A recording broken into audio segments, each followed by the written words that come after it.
Welcome everybody to the Good Beer Week Trade Hub, to a session about retaining and recruiting people through and after a pandemic. Before I introduce the panellists today, just want to say thanks to Cryer Malt, Beer Deluxe and Good Beer Week for putting the Trade Hub on. It's such a valuable resource, I think, for everybody in the industry. So thanks for the invitation to be involved and thanks for putting it on.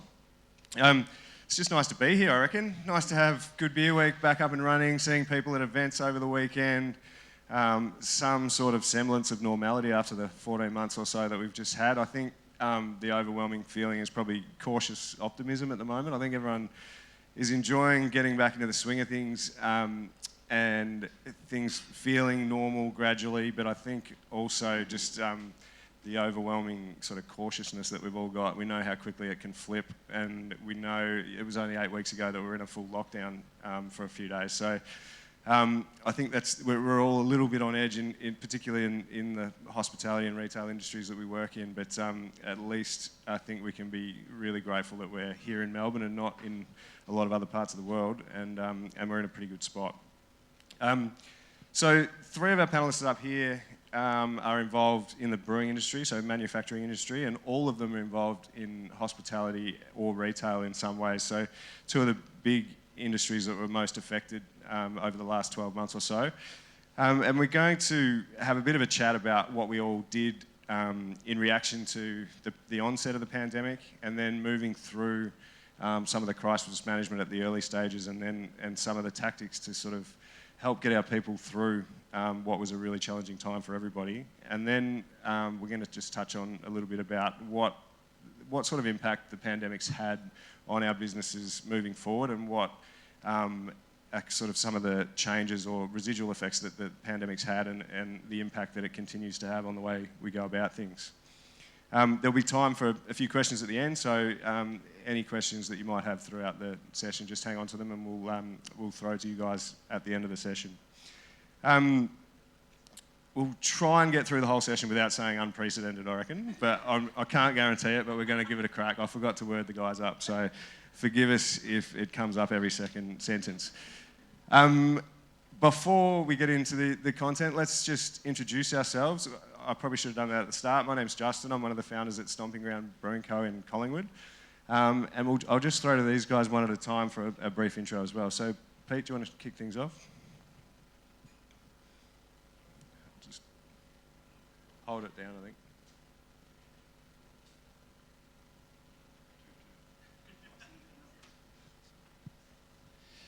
G'day, my name's Pete. I'm one of the founders of Bodriggy in Abbotsford. Started there about 4 years ago. Yeah. I'm Roxy, the head of people and culture at Stomping Ground Brewing Co. and the local tap house. I've worked in the beer industry since 2006 in various roles, from venue management, events, sales, training, and most recently as head of people and culture. My name's Alex Deaver. I'm the People and Culture Director at Brick Lane Brewing. I've been with Brick Lane for about 2.5 years, and I've been in HR roles in the brewing industry for coming up on 20 years, showing my age. I'm Cherry Noble, and I work for Blackhearts and Sparrows. I've been with them for about, I think, 7 years now, and I've been their beer buyer for about 3 years. So I've had the experience sort of to be on both sides of things, be part of their staff, but also help out with hiring. Brilliant. All right, let's get into things.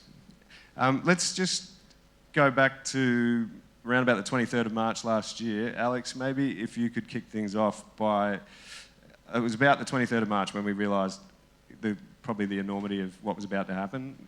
Melbourne was about to go into the first lockdown. New York was shut. The pubs weren't opening. They didn't open for St Patrick's Day in Ireland. Like, it was kicking off everywhere. What did Brick Lane do straight away in reaction to that? Yeah, and it's funny because in preparation for today's session, I actually have forgotten a lot. I think I have blocked a lot of it out. It's my coping mechanism. So having gone back and thinking about what did we do, it was really approaching it almost like a change management project or a crisis management project, and really thinking about there was so much information we didn't have, and there was so much that we didn't know. We really had to take the approach of two things. One, putting together a project team which had representation across all of the parts of our business, whether that be production, sales, marketing, HR, and then thinking about scenario planning. So what if? And we really played the what do they call it? Like gameplay of what happens if everything shuts down, what happens if nothing shuts down, what happens if someone gets sick, what happens if someone gets COVID and doesn't survive, what happens at every stage. And then for each of our functions going and actually playing out what does that mean. So for us, it meant going and really doing a lot of research and familiarising ourselves with laws and rules and all that sort of thing around, well, what does that mean from a legal perspective? What does it mean from a wellbeing perspective? And then sort of mapping out what if. And doing that work early put us in a really good place, because as certain scenarios played out, we could then turn around and go, okay, well, that's scenario 3.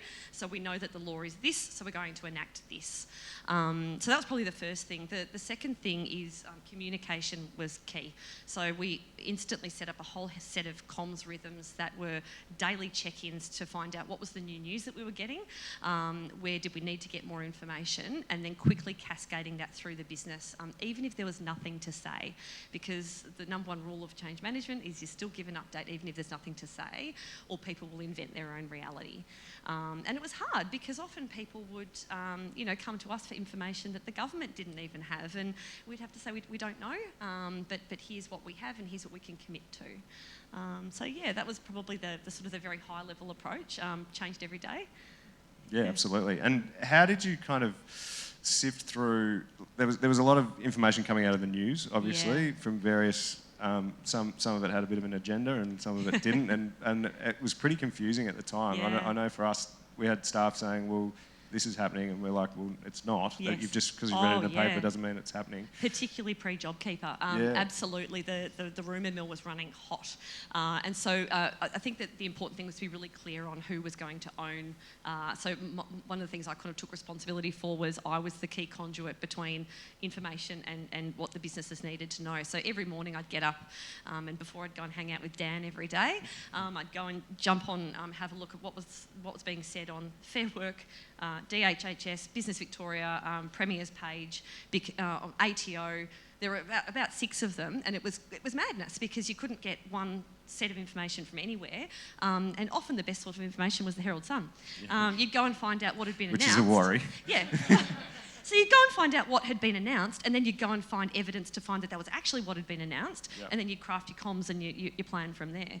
And it was daily. It was never perfect. We never tried to be perfect. We were honest. We did the best we could, but everyone did the best we could. Yeah. Absolutely. Pete, what about at Bodriggy?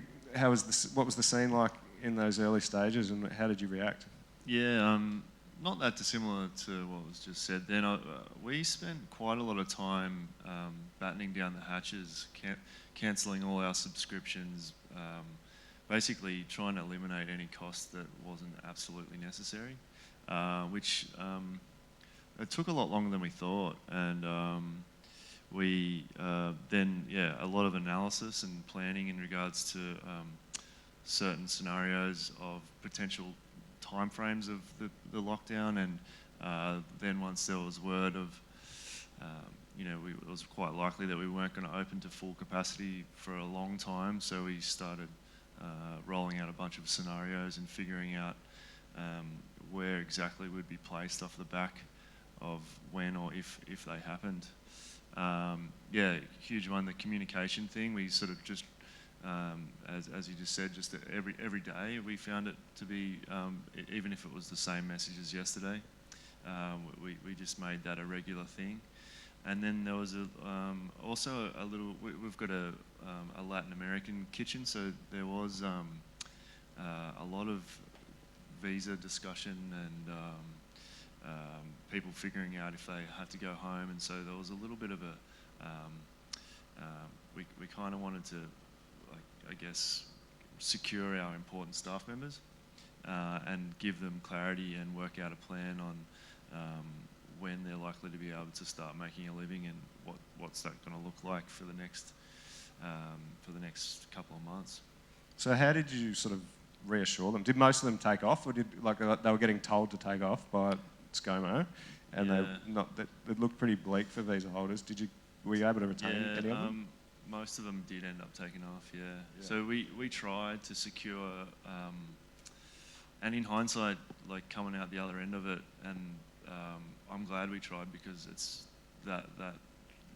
it's been so hard in getting chefs now, and that's kind of why we tried to keep them. But in the end, the more it dragged out, the longer you could see that they were becoming more and more discouraged with the situation, and it was impeding on their mental health, and it was just easier to sort of encourage them to go. So we actually didn't really keep any of them, really. I mean, we kept our main guy, but the main team pretty much was completely dissolved off the back of it. Yeah. Yeah, it's awful, isn't it? Yeah. Yeah, I mean, we had a few in a similar boat, and it was just such a horrible time, because they were getting told to go home. Some of them had been here for 8-10 years, paid taxes for all that time, had families here. Going home to somewhere else just wasn't an alternative. It was really, really horrible situation. Jerry, what about you? Obviously, we were all faced with the shutdown of hospitality, and it was a little bit different for retail. How did you guys sort of click into gear for the pandemic phase? Yeah, I think in a similar way, communication was the main key that we found, and it happened at it was never a good time for anyone, but an interesting time in that Blackhearts has been a really small business, and we've been growing a lot. And I think sometimes when you grow, you can lose. Sometimes you don't have as much communication with the people on the floor and in the stores, and we really had to break that back down and kind of drop any walls and kind of say, like, just because someone's in head office, you can call them if you're worried. And we've always tried to encourage that, and we've always wanted to encourage that, but it was really a time that we were able to push that and say, like, if you're stressed, call the owners, like call their boss. So we were putting out a lot of information for the staff, and again, that was the owners putting out information, and we felt like that was really important, that it wasn't just coming from a department or something like that. We wanted it to be personal, because it's still, for us, it's still a small business, and we wanted them to know that we were going to back them and support them as much as we could. So just getting that information across as much as we could, because we were very unsure for weeks on end if we'd be open and if we would be closed.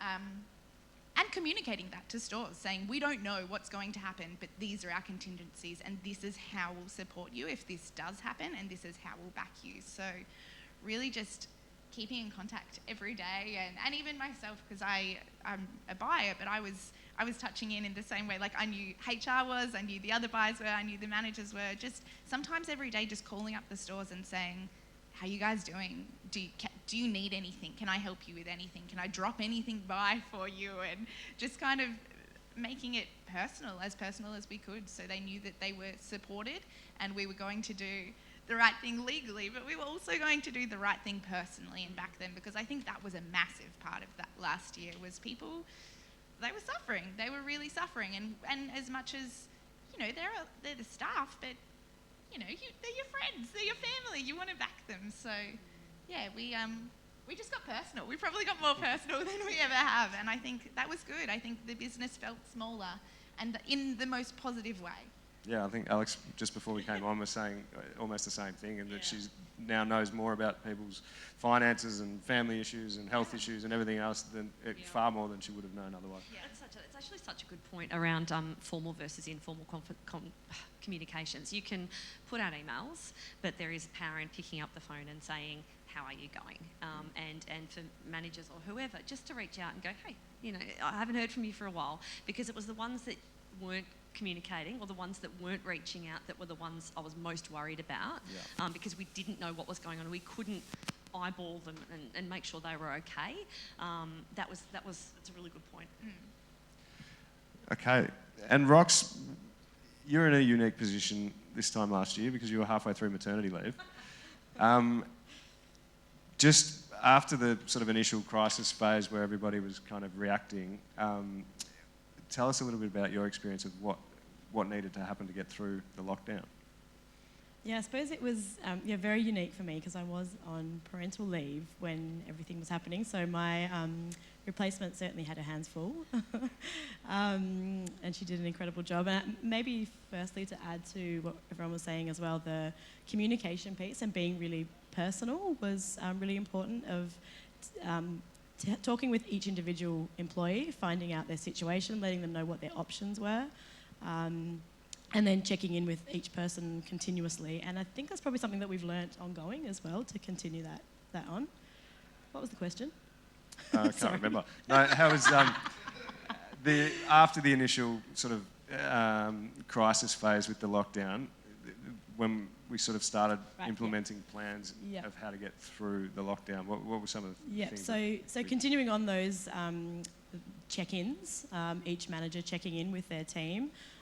One of the things, and because I wasn't working through this period, but I'm in awe of the way that we went about looking after our people and just doing small things that could keep everyone engaged. One of the things was creating staple packs, so we knew that our suppliers were also suffering, so buying staples from our suppliers like rice and potatoes and bread and stuff like that, and providing them for our staff at a cost price. So everyone could come in once a week and pick up their staple pack. It was a small thing to do, but it really, for me in that time, was the one thing I did each week for a number of weeks in a row, and I know that was the same for a lot of people when we were still allowed out of our 5K, that was. So it was a huge part in keeping that community feeling, keeping everyone a little bit engaged, know that we're still thinking about them. But on the other side, some people didn't want to be engaged. They wanted to be doing their own thing, and we had to really respect that as well, and not just keep calling and saying, how you going? Some people just were really happy to start doing yoga in their bedrooms or read books or whatever it was that they might have been doing. So there was a lot of that as well, but just making the communication out there. So we had a staff-only website that we could log into and get our updates from there if we wanted to, or see what the newest financial options were that might be available, and payments and things like that. Cool. Excuse me. I'm keen to hear from people about how they managed sort of role changes, reduced hours, that sort of thing for people. One of the things that struck me kind of halfway through the first lockdown was we'd scrambled and we'd put together an online store, and we'd had the staff from the venue pumping out all this beer through the online store. And one of them said to me, these guys, it was a really tough time. We'd kind of rapidly thrown this thing together. We didn't really know what we were doing. We were expecting people to do all kinds of things. And one of the things that struck me was someone said that these guys are hospitality people, and when they serve customers in a venue, they get immediate feedback. They get a smile from someone. They know that they've done a good job. And now you've got them standing in a freezing cold warehouse, putting beer in boxes and sending it away with someone, and the only time they get feedback is if there's been a mistake and the person didn't get their beer, or it's gone to the wrong address, and it was just a massive shift in dynamic. And I think the instinct before that was to think, well, at least we're keeping people engaged, but it was actually sort of struck me at the time. I thought, shit, we need to actually be a little bit more mindful about what people are doing. What were some of the things, maybe start with you, Cherry, that in terms of the change from when the shops had to shut and clicking into the sort of online thing, and so what were some of the challenges around that for you guys? We were actually very lucky in that our stores did not close. So as much as that was fantastic for the business, there was different issues with that. It was hard having staffing go in and being afraid of what does this mean for me? I'm physically serving customers, and making sure that they felt safe in doing that. So I think the main thing for us was just making sure that we followed every guideline to a T, so they knew that we were doing every single thing we possibly could to keep them safe. And there was it was tricky. We could only have a certain amount of people in the stores, and I think even that's taxing on the staff, because they're kind of at the front saying, sorry, you can't come in, sorry, you have to line up. So just making sure, again, I think it was just a real support thing, but making sure that we did everything we could on our end, so they knew we're giving them the information and the tools to be able to cope with that. We did have some shifts in that we did similar. We had an online store, but it became busier, so we did pivot to that, and we needed to pull stuff from the stores to look after the online store. And yeah, real tricky. They took my office.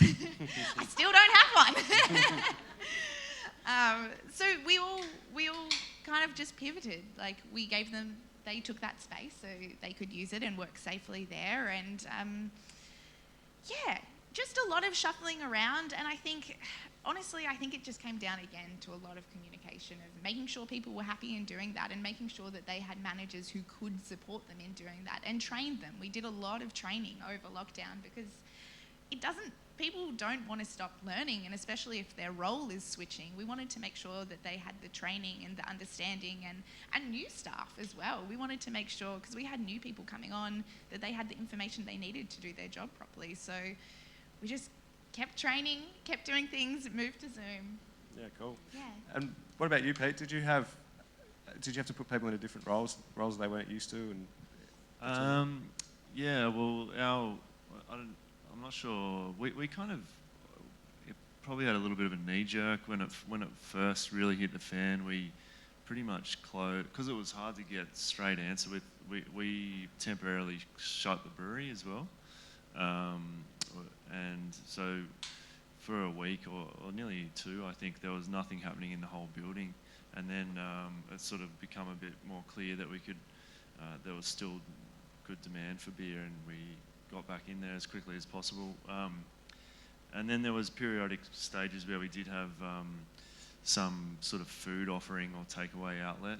I guess our plan was to sort of go along the community angle a little bit, and say that people at the moment have not much. So coming down to get a six-pack or get a taco on the weekend or whatever is pretty much their entire socialising at the moment. So you should feel good that you're making someone's week a little bit better. And that I think that worked pretty well. It kind of helped. I know that during that period we really cemented ourselves as a neighbourhood brewery, and people have often said that they appreciated the offering at that point.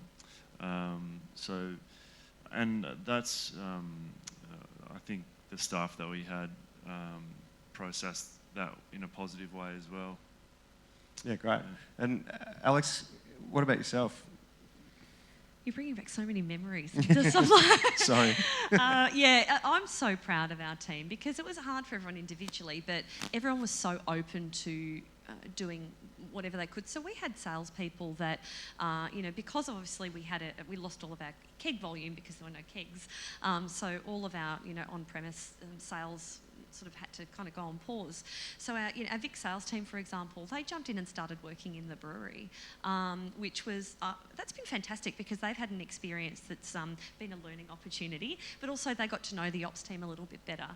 We had some of our people in marketing running the online store, or running our little pop-up caravan, which again it's not in their job description, but they just jumped in and did it. We had one of our marketing girls a bit later down the track come and spend some time with me doing some recruitment. I think she's still scarred from that experience. She hasn't come and asked for a permanent role. But, I think the team were amazing in their openness to trying new things. But I think your point about it wasn't necessarily what they were used to, and it was hard. I suppose I think we did the best we could. If we could do it again, probably would try to be a bit more structured and think more, for the long term, rather than making these short-term decisions. But everything last year was short-term decisions, so. Yeah, absolutely. Yeah, week by week planning and budgeting and trying to figure out what was going on. Yeah, What's absolutely. open, What's what's going to be closed. open? Yeah, absolutely. I was just going to add to that as well that again, the importance of communication. I think one thing that we did really well was checking in with everyone to see what were they worried about. Like, if they were returning to a role, their role, or a different role, what concerns did they have? Was it about how to do their job? Was it about interacting with people? And really taking that feedback on board as well. There's so much value that you can get from actually asking your people what they want and how they feel about it, and what are they concerned about, or what other ideas might they have as well. Yeah, I think that's a really good point. I think it's also not just assuming that everyone's on the same page, which I think maybe pre-COVID, in some ways we did a little bit of. I think one of the learnings for me personally is exactly that, is that not everybody's going through this at the same pace or feeling the same as everybody else. And just because we need to get revenue happening because the whole joint's shut down, doesn't mean everybody's right up for that. Other people might be battling with all kinds of things at the time. So I think a greater sensitivity for where people are at generally is definitely one of the learnings to come out of this for sure. If we fast forward a little bit through so we've talked a little bit about the lockdowns and what we did through those. So let's just get through the shit of most of last year and start talking a bit more positively, hopefully positively. And say the end of the major lockdown, so November, when things were starting to look a little bit more promising.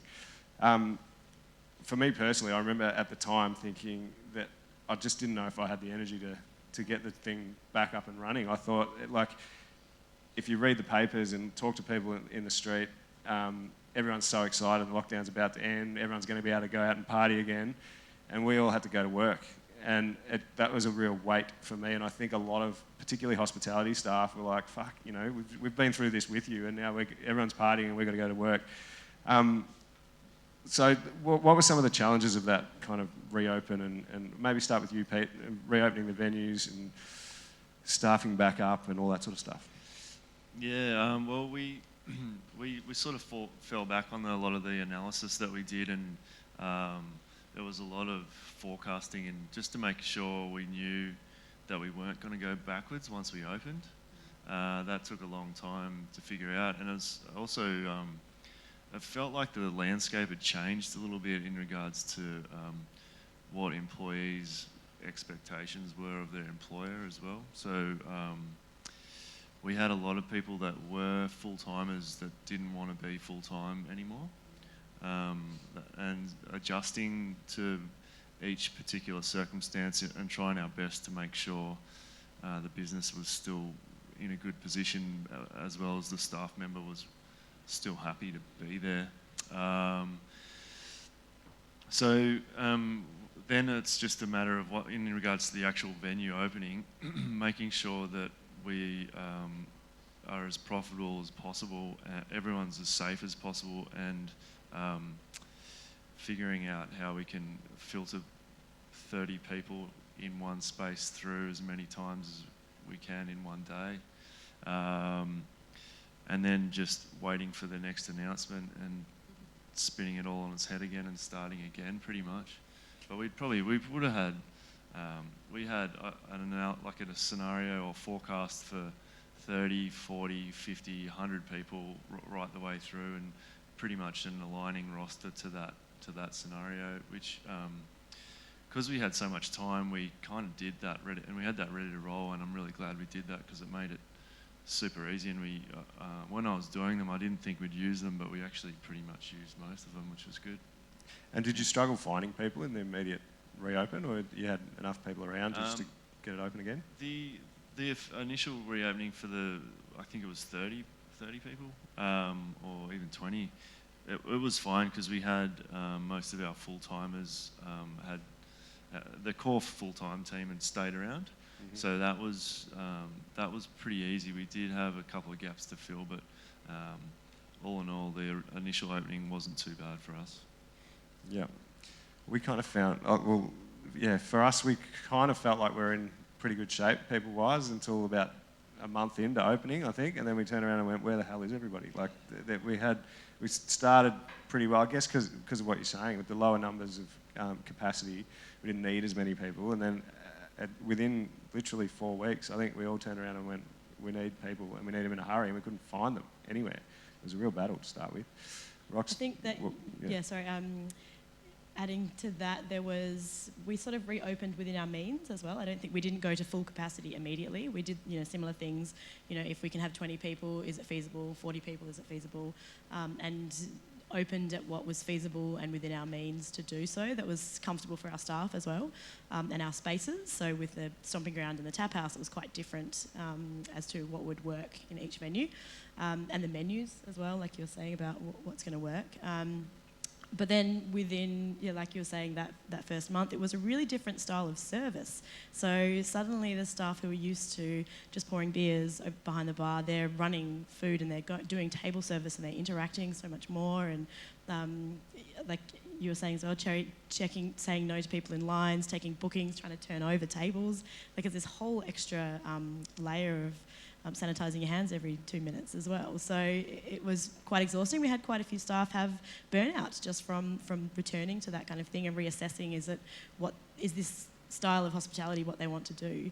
And then, like you say, by that stage, we didn't have any international students, working holiday visas. We'd kind of lost a quarter of our workforce. So it was, how do we slowly keep opening up again so that our current staff don't feel overwhelmed and overworked, and then keep feeding the pipeline of staff as well.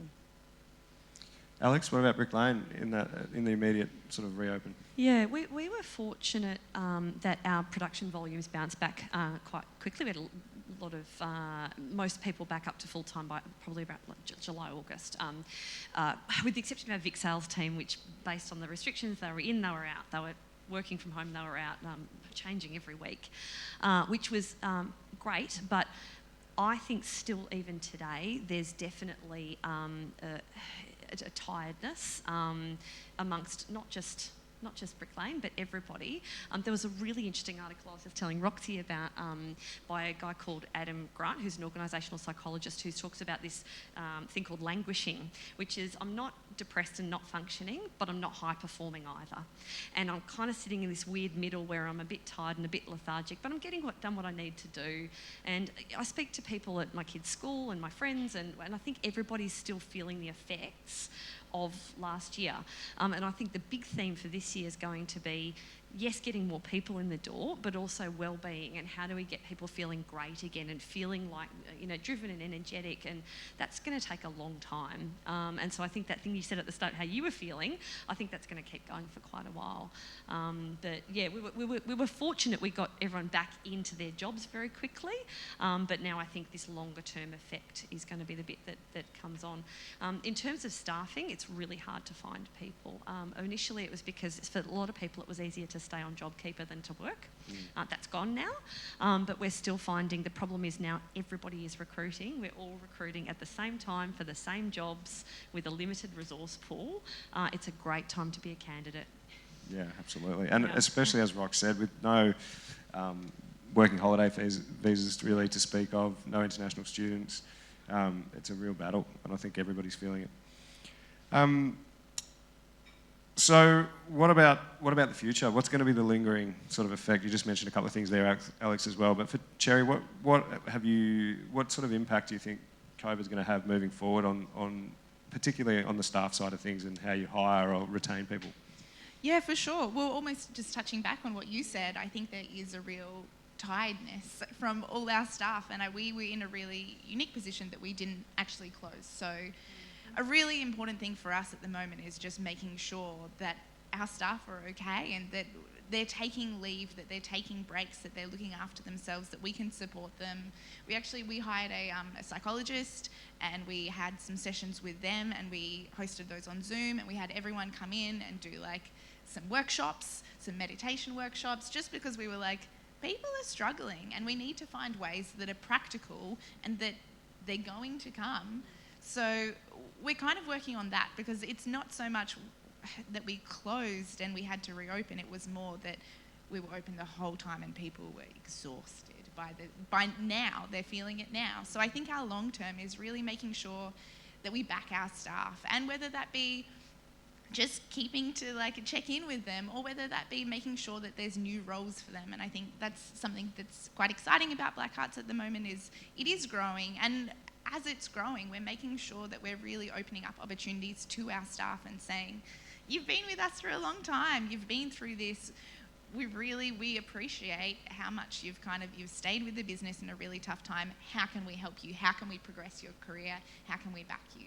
So I think for us, really, it's just making sure that we maintain that support, and also opportunities that we come up, we give those to the staff that really have done the hard yards and have been there and really pushed hard and in a tricky time. Yeah, absolutely. I think when there are less people as compared with the jobs that are out there, you find yourself in a position where you need to make your business as attractive as anyone as a place to work, and things like career opportunities I think are a huge part of that, and training, that sort of thing. Rox, what about you? What do you think of the future hopefully post-pandemic at some point? At some point, yeah. When do we get to say that? Yeah.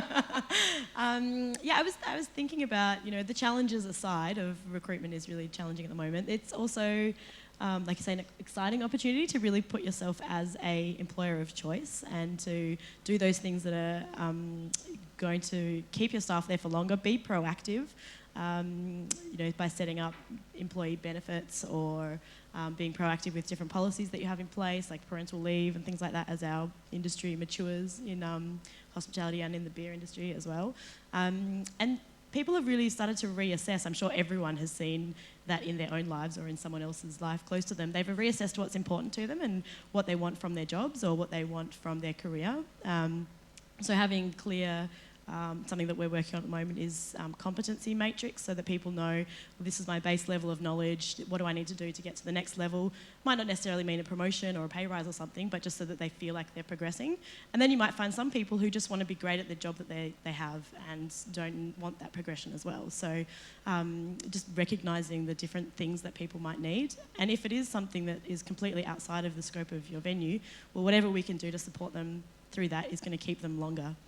Anyway as well, so yeah, really important. Yeah, I think one of the other learnings out of COVID is when you look at those things and what are important to people and what keeps people in jobs, money's often not at the top of the list. It's it's in the conversation, but I think there's like people sort of instinctively think that if you pay people more, they'll stay longer, that sort of thing.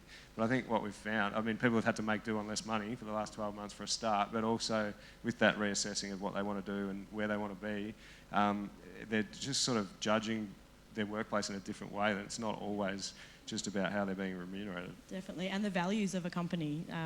You might have really strong values, but if you are not able to communicate them or repeat them in all of your comms or in your job descriptions and things like that, then people are looking for that too, a company that's values reflect their own as well. Yeah. And Pete, what do you think about the coming 12, 18 months? How are things going to sort of play out for you guys? Yeah, I agree with you in regards to the money thing necessarily. I think for us, we sometimes I just try not to panic in regards to our recruiting. I think that if you genuinely believe in the role that you've created and it's a really refined role and there's something in it for the right person, you will get them in the end. That's the kind of upper management roles that we're looking for, and we have been pretty lucky with the people who have got. In the end, we've found the right person so far. Like what I mentioned before, I feel like there has been a little bit of a game changer in regards to particularly our hospitality staff members.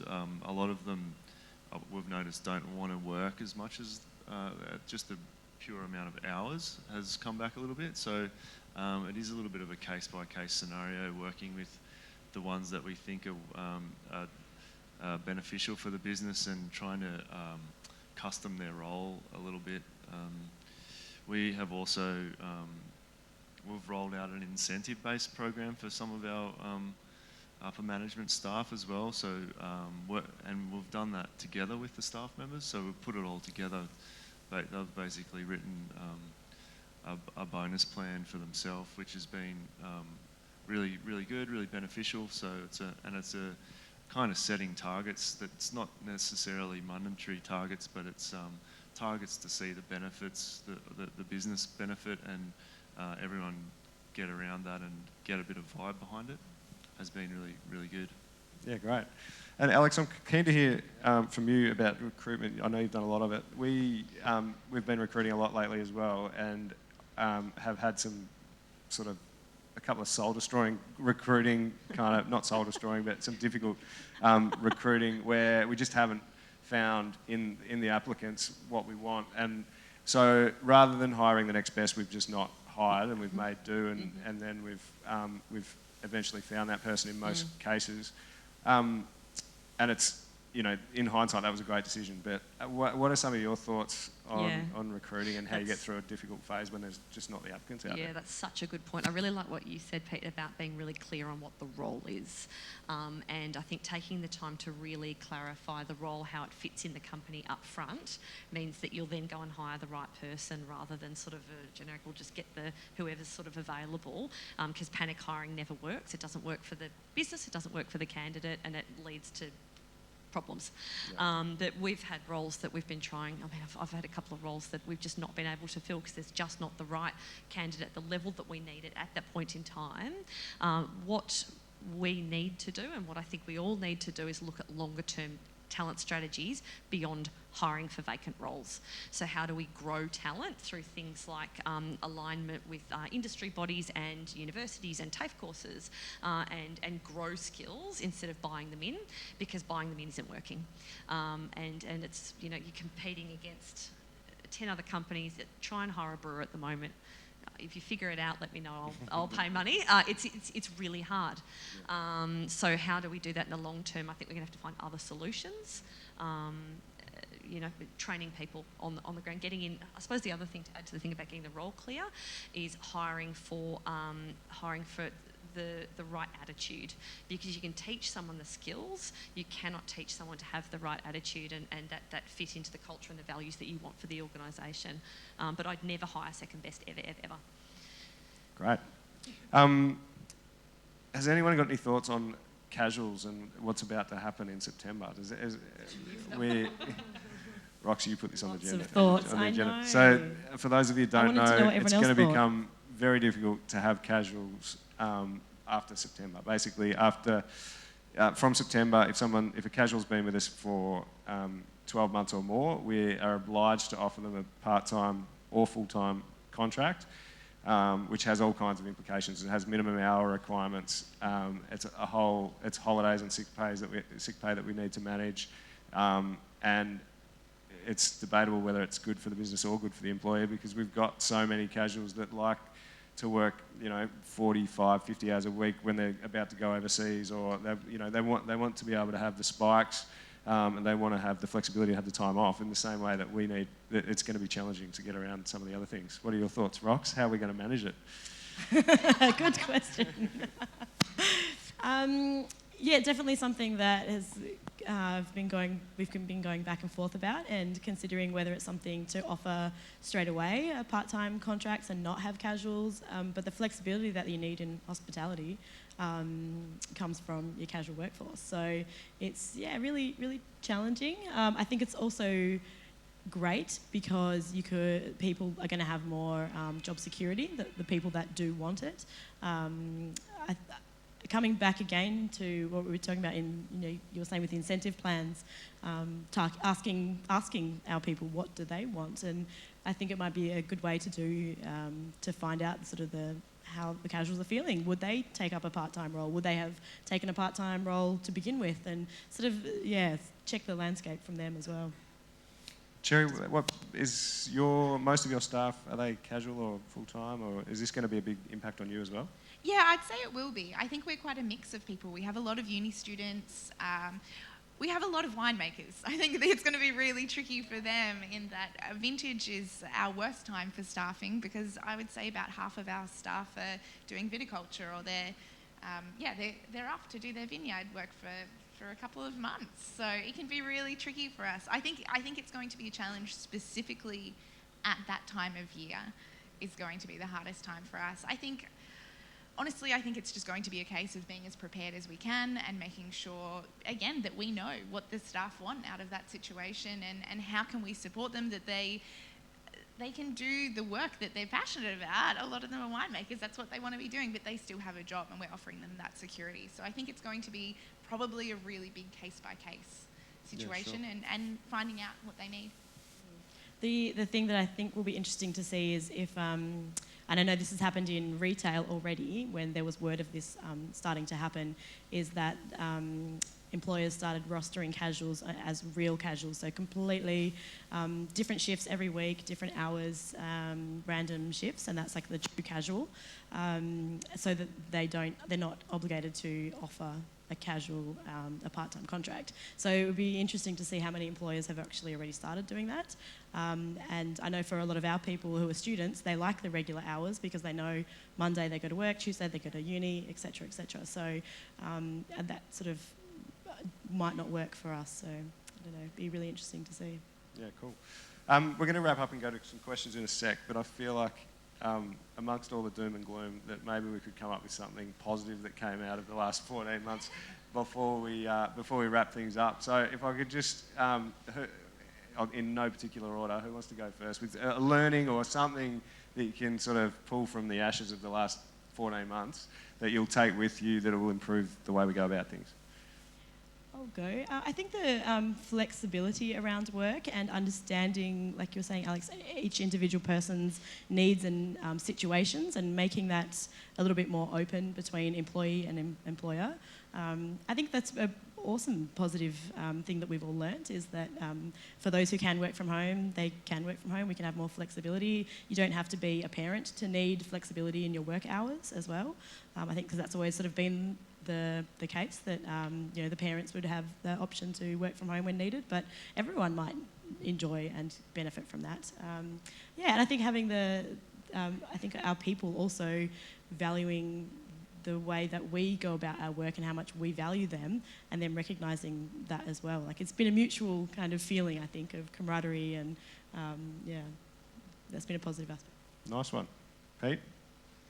I think it sounds a tad grim, but appreciating the good times when they are actually happening, and having, I think, right across our entire team, just everyone being obviously happy to be back, but also just take a step back every now and again and realise what you've got and be happy with it. It's taken a while for us to bounce back and reflect on that, but sometimes when we talk about lockdown and we chat about how rough it was, and comparing that to where we are now, it just it makes now feel a lot better. So that's probably one good thing, I think. How good are hugs? This is so nice to have hugs again. Cherry? Yeah, I think it was a really good time for us, and an important time for us to really stop and take stock of who we are as a business and what we were doing as a business. And I think Blackhearts has been growing for a really long time, just very organically, and it gave us an opportunity to really stop and go, what are our core values, who are we, and what do we want? And really make sure that our team knew that. And we had a really big workshop recently, and we got everyone in, and we were like, our core values are people, and it's our staff, and it's our customers, and it's community, and not just that's always what we've been about, and it's what we love doing. But we really had the opportunity to go what's important to us, and how are we going to do that? And I think that was really great, because we worked out what we really wanted to communicate and how we wanted to do it in better ways. Yeah, brilliant. Alex? Thank you for making me last. I needed time to get out of my doom and gloom spiral. We were openly terrible with tech pre. We were a startup, and having to set up everyone, half the business working from home in a weekend. We had Zoom set up and Teams set up, and if we hadn't been forced into it, we'd still be stuffing around. So it actually forced us into a much better flexible work practices than we had. We had to set up an employee assistance program hotline in 48 hours. So it forced us to do some things that we know we wanted to do, but there was always something else on, and so that was some of the wins that have made our business much more efficient. The other thing is, I think we've just done an engagement survey, and the feedback we've got from the team is that they feel like we looked after them last year, and if nothing else, they don't remember what we did, but they remember how we made them feel, and they felt supported. And if nothing else, and people move on into other roles but feel like we treated them well last year, then that's frankly all that matters. Yeah, that's amazing. That's really good. Alrighty, we're going to wrap things up shortly, but are there any questions from the packed auditorium? Yes, mate. I'm going to repeat the question. I'm not being weird. It's just because you don't have a microphone and we need it recorded. Mainly for Pete. So we're at Amsterdam Pizza restaurant sort of thing, and we've struggled to retain someone on a full-time basis initially, and now we've gone down to 3 days a week, and we're losing staff. We've bitten the bullet, and we're going to train someone up. Is there a concern with yourself when you lost, your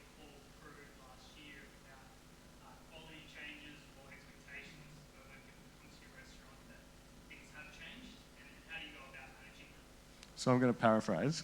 Do you have quality or concerns about quality or the ability to deliver the service and food that you used to when you had the full crew as compared with now and having new crew and less crew? I guess we were lucky enough we kept our head chef, so we were lucky enough to, I guess, have the head honcho still there. Yeah, I mean, it was essentially a brand new menu when we started up again, so it was pretty much starting from scratch, I guess.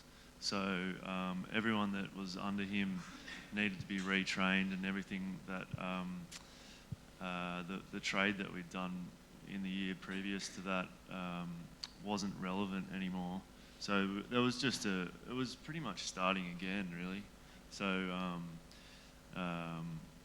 we just recruited, we got a couple of good solid sous chefs again and started from scratch, essentially. Seemed to go okay. Any other questions? Yes, mate. Did any of you experience any issues with staff during COVID and the reopening where, let's be honest, they were taking the piss about the rules and regulations that were happening with job seeker, job keeper, etc., with the amount of hours that were offering to staff? Who would like to take this one? The question is, did you have any issues with team members taking the piss around government entitlements? I do think one challenge, not necessarily taking the piss, I think one challenge that is ongoing is the second you get a sniffle, do not come to work. And that just constant, there's always someone, and we're coming into winter, we've offered free flu shots to everybody. So I think there's a few things to worry about. One is the second someone's sick, it's not that soldier on mentality that we used to have. But the other thing that's kind of emerging, we're going to have to start to think about is the jabs are coming. What if people don't want to get it? What's the legal approach going to be around that? What's the position going to be for all of our businesses? That's probably more on my mind. I know I didn't answer your question, but I think, if someone's not doing their job, you face into that, but that's probably been more around people just constantly, they're in and they're out until they get their text message, has been a real struggle for us with just keeping staffing levels. Yeah, I think... Sorry. I'm sure we would have had people taking the piss. I found, I don't know about you guys, but at that point there was no way that we were going to say something and get away with it. It was we kind of just had to cop it a little bit, just because it was such a sensitive, volatile time, and people. I remember looking at the roster, and some people were doing 5 hours a week, but some people were doing 25, but they were essentially both getting a full job keeper, and I was asking why, and it was just a lot of different problems, and unfortunately our way of dealing with it was just to kind of hope that it goes away and turn a blind eye for a little bit, because we did sort of we had some small incidences where we called someone out, and it was just very testy time, and we didn't want to, I guess, disrupt the hornet's nest, I guess. Yeah. Just something to note on that, and this is maybe a bit more of a positive than a negative of that, but just something that you were saying about people getting a sniffle and maybe not coming into work, which definitely presents challenges because we need staff to turn up for shifts, but I also think it's really important that we take a really good look at the hospitality industry and the attitude around the hospitality industry and what it's been for so long. Because my background is a chef, I was a head chef for years. You get up, you go in before dark, you leave after dark, you don't take a break, you come in when you're sick, you have the flu, you do your shift, and if you don't, you're weak. And it's not sustainable for staff, it's not sustainable for their health, and it's not sustainable for their well-being. So if anything positive has come out of this, it's a shift away from that attitude that we just have to keep going and keep soldiering on. And something that I also think about quite a bit is sometimes if a staff member calls up and says, I'm sick, I can't come in, and you know they're not sick, there's something going on there. And I think that's a whole other question that you have to look at. Like, why does this person feel that they can't show up to work today? is something else going on here that we need to address? Is this bigger picture? And of course, I'm sure there are situations where people are taking the piss, and then you have to address that. But I think there is something to look at there and go, why doesn't this person want to come to work? Is this... What's really going on? Yeah, what is happening here? Is this us? Is this our workplace? And if it is, how can we address that? And if it's not, how can we help them, or how can we set boundaries around this so they know what we expect from them and they feel like, you know, you need healthy boundaries so people know what they can get away with and what they can't get away with. Thank you. One last one up the back. Oh, we've got a couple, so yep, go. So moving forward, there's obviously going to be a lack of visa, visa casuals. Does anyone have any good sort of non-monetary incentives or added add-ons that might be beneficial in terms of? So the question was, does anyone have any incentives, non-monetary incentives to attract people, given the fact that there's going to be a lack of visa holders, etc.? Beer. Yeah, I think it's beer, but I think it's lifestyle as well. I think one of the things that when we're recruiting chefs particularly is when we can tell people that we'll guarantee them 2 days off in a row and we'll do our best to keep them to 38 hours and those sorts of things that make it really clear right off the bat that we're not taking the piss and we're not going to work them into the ground. I think that's a really big selling point when recruiting. So that's definitely something that we push for sure. I'm being told to wrap up, but we'll have one really quick one. I'll try and sneak it in. So speaking of taking the piss and not wanting to come back to work, so it's probably more for Rox and Alex. Have you found you had to modernise policies with people with the flexible working arrangement? There's obviously some people that love working from home, whether or not they were doing what they're supposed to do or not. Having to bring everyone back, are you finding some pushback of, no, we don't want to come back, and you're having to take that stance of, well, we want a team environment, we can't harness that, or harbour the team if you're not all here? Yeah. Are you getting any of that pushback in your... Yeah. Just before you answer. So the question was, No, sorry. I'll paraphrase. Having moved into a really flexible working environment over COVID, are you finding difficulties with people retransitioning to normal or less flexible? Yeah, great.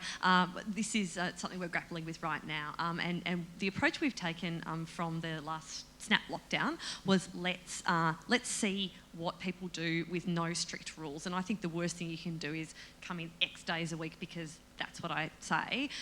We have to treat people like adults and trust that they do their job and manage performance, not attendance. That's the fundamental of any performance framework. What's been interesting is that any guidance, 95% of our workforce are coming in 2 or 3 days a week and they've created their own rhythms and routines. Eventually we're going to have to put in place, I think, some more guidelines. What we've lost and not quite solved yet is the informal comms and the water cooler chat and the, hearing what's going on in the office. That's what we've lost and we're grappling with at the moment. Production has carried on throughout the whole thing, so probably more, we've also lost that connection between production and other parts of the business because they're just not there as much. Okay, sorry. Yeah, we've got to wrap up. But I'll talk to you after. We can talk straight after it. We'll probably be around for a beer, I reckon. But I'm definitely getting the hard wind up. That's it from us today. Thank you so much to our 4 panellists.